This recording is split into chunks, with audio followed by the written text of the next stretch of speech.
بسم اللہ الرحمن الرحیم۔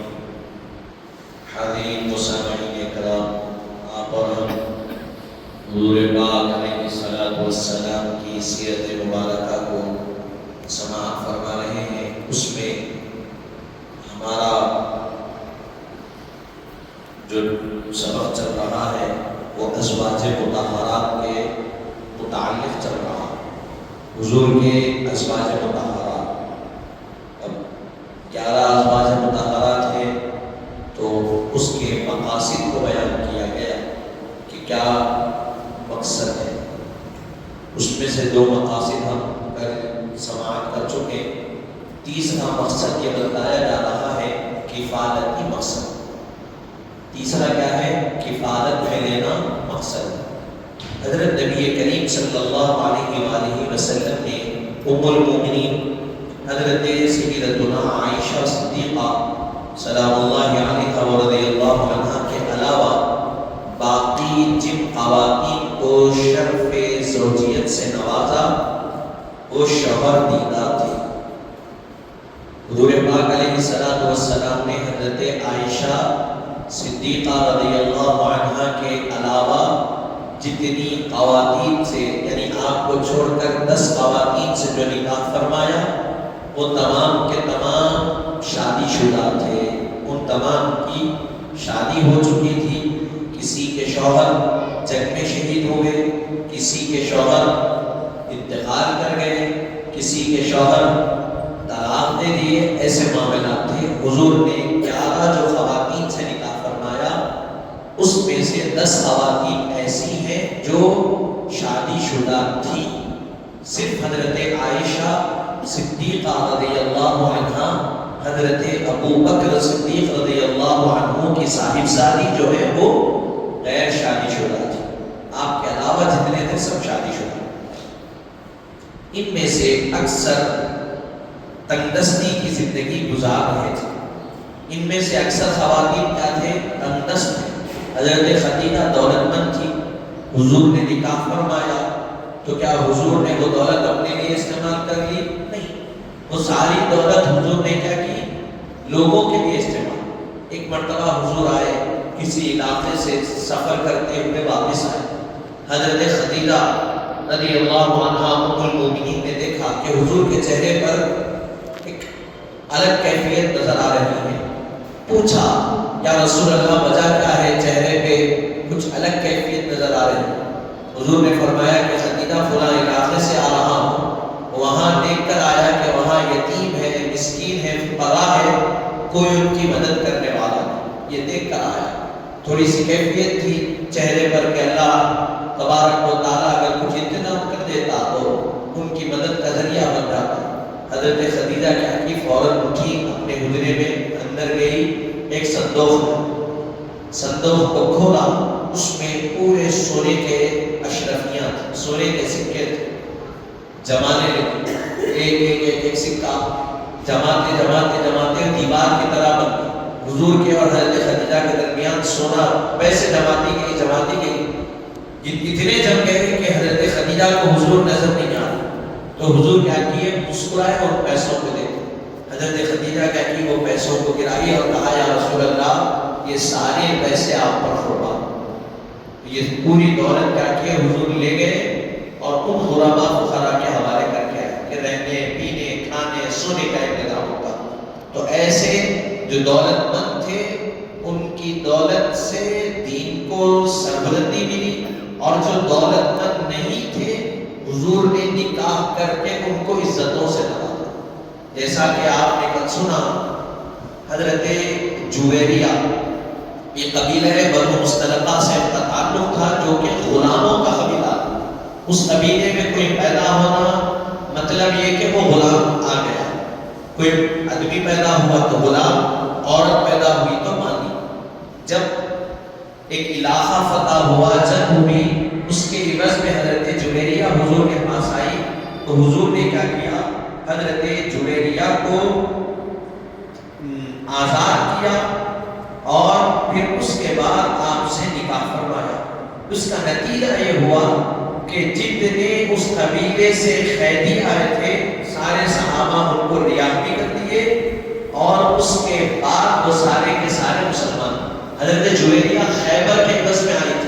یہودی کے معاملات تھے، حضور نے نکاح فرما دیا آزاد کر کے. تو کیا ہوا، ان کے ذریعے سے وہ پورے قبیلے کو عزتوں سے اللہ نے نوازا. دنیا کی نظر میں، صحابہ کی نظر میں عزتیں ان کے لیے بڑھ گئی. اسی طرح حضرت ام حبیبہ کے بارے میں کل بتایا گیا تھا. ام حبیبہ سے حضور نے نکاح فرمایا. حضور کے نکاح فرمانے کے 1 سال بعد ام حبیبہ کے والد حضرت ابو سفیان اسلام میں داخل ہوئے. تو یہ نتیجہ کہ آپ نکاح فرمائے ایسا. اب اس کے بعد فرما رہے ہیں آپ نے ان خواتین سے عقد نکاح فرمایا، ان کی کفالت اور پرورش کی ذمہ داری لے لی، ان کی تنگ دستی کو فراخ دستی اور مصیبت کو راحت سے بدل دیا. حضور نے جن سے نکاح فرمایا ان کی ذمہ داری اپنے ذمے لے لی. جو خواتین تنگ دست تھے حضور نے ان کو فراخ دست بنا دیا، اور جو پریشان تھے ان کو پریشانی سے رہائی حضور نے عطا فرما دی. اسی طرح آپ نے ان مقدس خواتین کے لیے معاشرتی طور پر امداد فرمائی اور انہیں تعاون کا ذریعہ فراہم کیا. اور ان میں سے جو اصحاب جو صاحب اولاد تھے حضور نے ان کے بچوں کی پرورش بھی اپنے ذمہ کرم میں لے لی. اور آپ سے نکاح کے بعد وہ خوش نصیب مائیں اپنی اولاد کی روشن مستقبل کے سلسلے میں مطمئن ہو گئی. تو بعض وہ عورتیں تھیں جن کو اللہ نے پہلے سے اولاد عطا کی تھی، حضور نے اپنے نکاح میں لے لیا، تو ان کی بھی پرورش کا ذمہ حضور لے لیجیے. اب ان کی جو اولادیں تھیں ان کی پرورش کا ذمہ بھی ہے کیا ہے، حضور اپنے ذمہ لے. تو وہ مائیں خوش نصیب ہو گئی، مطمئن ہو گئی کہ ہماری اولاد کی تربیت نبی آخر الزمان صلی اللہ علیہ وسلم فرما رہے. علاوہ ازاں بعض خواتین بیوہ ہو گئی تھی، اس کی وجہ سے ان کا اسلام پر قائم رہنا مشکل ہو گیا. بعض خواتین کیا تھی، بیوہ تھی، تو ان کا اسلام پر قائم رہنا مشکل ہو چکا تھا. ان کے خاندان والوں سے اس بات کا خطرہ تھا کہ وہ ان کے لیے کئی مشکلات پیدا کر دیں گے. تو حضور نبی کریم صلی اللہ علیہ وسلم نے ان سے آپ نے نکاح فرمایا، ان کے ایمان کی حفاظت فرمائی. اب اس کی مثال دے رہے ہیں جیسا کہ ام المومنین حضرت سیدتنا سودا ہے، جن کے شوہر حبشہ کی جانب ہجرت ثانویہ سے لوٹ کر مکے میں انتقال فرما چکے تھے.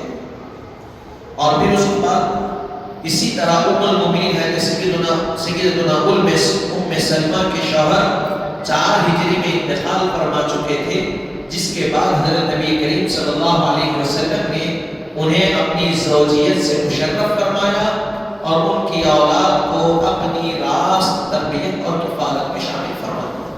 ان کے شوہر کیا تھے، ایک کے حبشہ سے لوٹتے وقت مکے میں انتقال کر چکے تھے اور ایک کے 4 ہجری کو انتقال کر گئے. اب ان کے خاندانوں کا یہ معاملہ، یہ بیوہ ہو چکی تو خاندان والوں کی کیا معاملہ یہ تھا کہ ان سے ان کو خطرہ ظاہر ہو چکا، یعنی ان کے ایمان کو بھی خطرہ تھا اور ان کے ذاتی معاملات کو بھی خطرہ تھا، ان کے اولاد کو بھی. حضور نے کیا کیا، ان کو اپنی نکاح میں لے کر ان کو ایمان کی دولت بھی ان کی بچا لی، ان کے جسمانی خطرے سے بھی ان کو بچا لیا، اور ان کی اولاد کی تربیت اور کفالت اور ذمہ داری بھی حضور نے اپنے ذمہ لی. اس طرح حضور نے کیا کیا، کفالتی مقصد کے تحت متعدد نکاح فرمائے. پھر اس کے بعد 14 نمبر پر کہہ رہے ہیں باطل رسومات کا خاتمہ. جو اس زمانے میں رسم بن چکی تھی، باطل رسومات یعنی ایسے رسمیں بن چکی تھی جس کا کوئی دین سے تعلق ہے نہ شریعت سے. آج بھی ہے، نکاح ہو رہا تو کیا ہلدی کی رسم، انگلی پکڑنے کے لیے آتے، یہ کیا ہے، ساری باطل رسومات، اس کا کوئی دین سے شریعت سے کچھ بھی اس کا تعلق نہیں. مرد کے ہاتھ پہ مہندی لگاتے ہیں، کیا تعلق ہے اس کا، کوئی دین سے تعلق ہے. مہندی ہے عورت کے لیے، اس کی خوبصورتی ہے اس سے. مرد کے لیے کیا خوبصورتی ہے، مرد کی خوبصورتی ہتھیار سے ہے. مرد کی خوبصورتی کس سے تھی، زرا سے ہے، گھوڑوں سے ہے. مرد کی خوبصورتی اس کے جسم کے طاقتور اور تندرست اور توانا ہونے سے، مرد کی خوبصورتی چہرے پہ کلپ لگا لینے، ہاتھوں پہ مہندی لگا لینے سے نہیں ہے، وہ تو عورتوں کی اللہ نے ان کے لیے رکھا۔ لیکن آج کیا ہو رہا، کئی نکاح ہوتے ہیں، آپ دیکھ لیجیے جا کر، نوشا کے ہاتھ میں مہندی لگی ہوئی، انگلی پہ مہندی، کون سے رسومات ہے یہ؟ اس کا تعلق دین سے۔ پھر سونے کی انگوٹھی کو پہنانا، سونے کی اکثر ہوتا بچی کو سونے کی انگوٹھی پہناتے تو وہاں سے بچے کو پہناتے، سونا کیا ہے؟ حرام ہے مرد کے لیے، حضور نے اس کو حرام فرما دیا۔ ایک صحابی رسول حضور کے دربار میں حاضر ہو گئے، سونے کی انگوٹھی پہنے ہوئے تھے۔ حضور فرمائے کہ یہ کیا پہنے ہوئے؟ فرمایا خاتم الفضہ، یعنی سونے کی انگوٹھی۔ حضور نے فرمایا یہ حرام ہے، نکال دو اس کو۔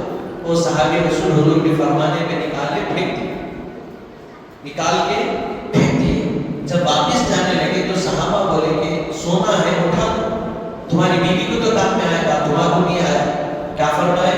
جس کو حضور نے نکال لینے کا حکم دیا، میں اپنی بیوی کو بھی وہ نہیں دوں، میں پھینک دیا بس۔ تو یہ صحابہ اکرام رضوان اللہ علیہ اجمعین۔ تو لیکن آج جو یہ رسومات بن چکی، نقصان دہ رسومات، کوئی اس کا نقصان دہ کا بھی اس کا کوئی دین سے تعلق نہیں ہے، بس لہو لعب کی رسومات ہے، تماشے کی ہے۔ اب یہاں بتا رہے ہیں باطل رسومات کا اضافہ خاتمہ۔ معاشرے میں زمانے جاہلیت کی ایک رسم، باطل رسم یہ رائج تھی کہ متربع یعنی لے پالک منہ بولے بیٹے کو حقیقی بیٹا سمجھا جاتا تھا، اس کے ساتھ حقیقی بیٹے جیسا معاملہ کیا جاتا تھا۔ چنانچہ نسب، میراث، نکاح و محرمات نکاح، حجاب، محرم اور دیگر تمام عالمی مسائل میں پالک کو حقیقی بیٹے کا درجہ دیا جاتا تھا۔ اس لیے اسلام نے ان باطل نظریے کو ختم کیا اور بتایا کہ پالک حقیقت میں بیٹا نہیں ہوتا۔ چنانچہ حضرت نبی کریم صلی اللہ علیہ وسلم نے بحکم خداوندی اپنے پالک یعنی حضرت زید بن حارثہ کی مطلقہ یعنی ام المؤمنین حضرت زینب بنت جحش سے 5 ہجری میں نکاح فرمایا۔ دین اسلام کے اس اہم حکم کو لوگوں کے ذہن نشین کرنے کے لیے کہ آپ نے نکاح فرمایا تھا جس کے تعلق کثیر جہاد احکام سے تھا، یہ رشتہ نکاح اس باطل رسوم کو پیروں تلے روندنے اور کثیر غلط قرار دینے کا اعلان اور اشتہار تھا۔ اب یہاں بتلا رہے ہیں کہ حضور پاک علیہ السلام نے جو کئی نکاح فرمایا اس میں ایک باطل رسومات کو ختم کر دیا۔ تو اس زمانے میں ایک رسم کیا تھی؟ منہ بولا بیٹا، یعنی کسی کا بیٹا ہے لیکن پال لیا اس کو، تو اس کو اس زمانے میں یہ سمجھا جاتا تھا لے پالک یعنی منہ بولا بیٹا، اس کو حقیقی بیٹا سمجھتے تھے لوگ۔ اس کو نسب، اس کا نسب بھی اپنی طرف منسوب، اس کی اپنی میراث بھی اس کو، پھر نکاح کے محرمات میں بھی، حجاب میں بھی، محرم میں اور دیگر تمام معاملات میں اس کو حقیقی بیٹے کی طرح سمجھتے۔ مثال کے طور پہ خانہ کعبہ کو ماں کو جانا تو بغیر محرم کے جا سکتی وہ نہیں، بیٹا اس کے لیے محرم ہوتا اس کے ساتھ جا سکتی، لیکن جس کو لے کے پال لیے اس کے ساتھ جا سکتی کیا؟ نہیں جا سکتی، کیونکہ وہ محرم ہی نہیں ہے، بیٹا ہی نہیں ہے۔ تو اس زمانے میں یہ تھا کہ جو لے کے پالتے وہ بولا بیٹا جو ہوگا اس کو حقیقی بیٹا سمجھا جاتا۔ تو اس کے ازالے کے لیے حضور نے متعدد نکاح بھی فرمائے، اس میں سے ایک نکاح حضرت زید بن حارثہ کی بیوی سے انہوں نے فرمایا، مطلقہ سے۔ حضرت زید بن حارثہ کون تھے؟ حضور نے پالا تھا، ان کی بیوی مطلقہ ہو گئی۔ حضور نے ام حبیبہ سیدہ زینب بنت جحش سے 5 ہجری میں نکاح فرمایا، اور اس نکاح کے ذریعے سے یہ تمام باطل رسومات کا ازالہ ہوا کہ دیکھو جو پالا ہوا بیٹا ہے، جو پالتے ہیں بیٹا تو نہیں ہوتا، پرورش فرمائے، اس کی بیوی اگر وہ